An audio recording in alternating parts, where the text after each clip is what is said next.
Shalom,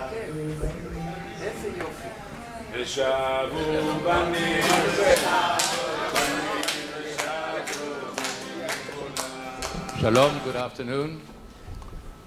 I'm sorry that I suppose, the last hurdle between you and your lunch.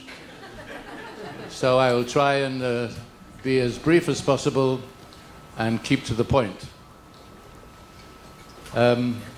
It's a pleasure to be with you this afternoon.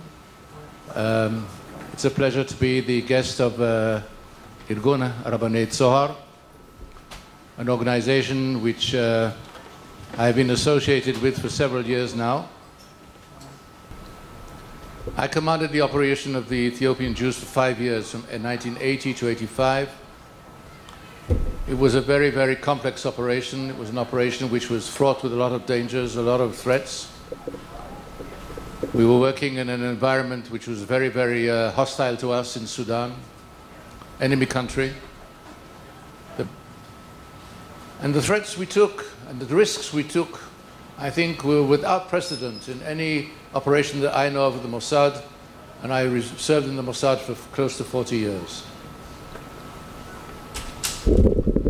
One thing we did not have a problem with. We were able to identify who the people were who said they were Jews. And to a large extent, I will tell you very clearly and very honestly that when we had people from Ethiopia who we had in Israel, a very small number of people, and we sent them to Sudan to be with us, to identify those within the refugee camps which housed over 1 million people at one time. And we had to find 20, 30, 40 people within 1 million of people. We had to have people who scout out and could identify them. And when they came to us and said, these and these are Jews, we took them. And we didn't ask the rabbinate. And we didn't ask them to bring any documentation. And we didn't ask them to bring any proof. And we didn't ask them to bring the photograph of the grave of their grandmothers. We simply did it. And we brought them here. And through a very simple process, we were able to initiate a situation in which the rabbinate accepted them. Not easily, but they accepted them. I think what the Tzohar is doing is trying to bridge the gap between the Judaism, which I respect from the past, and I'll say something about that in a moment, and the Judaism we will have to live with in the years to come. I think what they're doing is very courageous. Very, very courageous. And I think some of the people here who are leading Tzohar, Rabbi Feuerstein and Rabbi Stav, both of whom I respect immensely, courageous people who've been the subject of physical threats in this country by religious Jews during a very, very tough campaign for the chief rabbinate a year or two ago. Why I'm mentioning this is because this is not an easy task. This is not an easy task for normal people. And it's a privilege to be part of an effort with people like them around.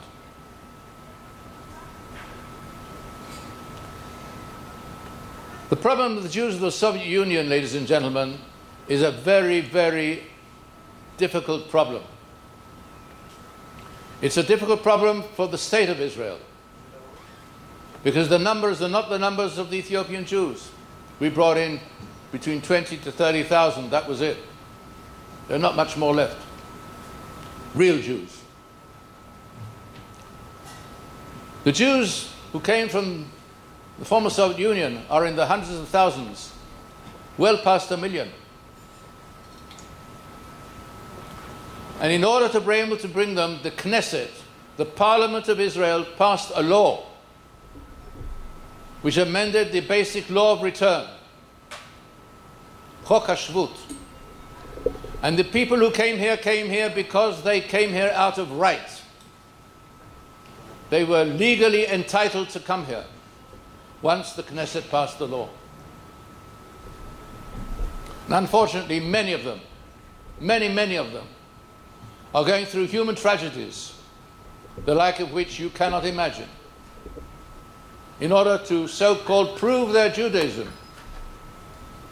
And some of them cannot prove their Judaism, either because they don't have the documentation, either even because Shorashim cannot find the documentation in the end. In the end, we are called upon to do things which the Almighty is calling upon us to do. And we must do it. And we must fight for it.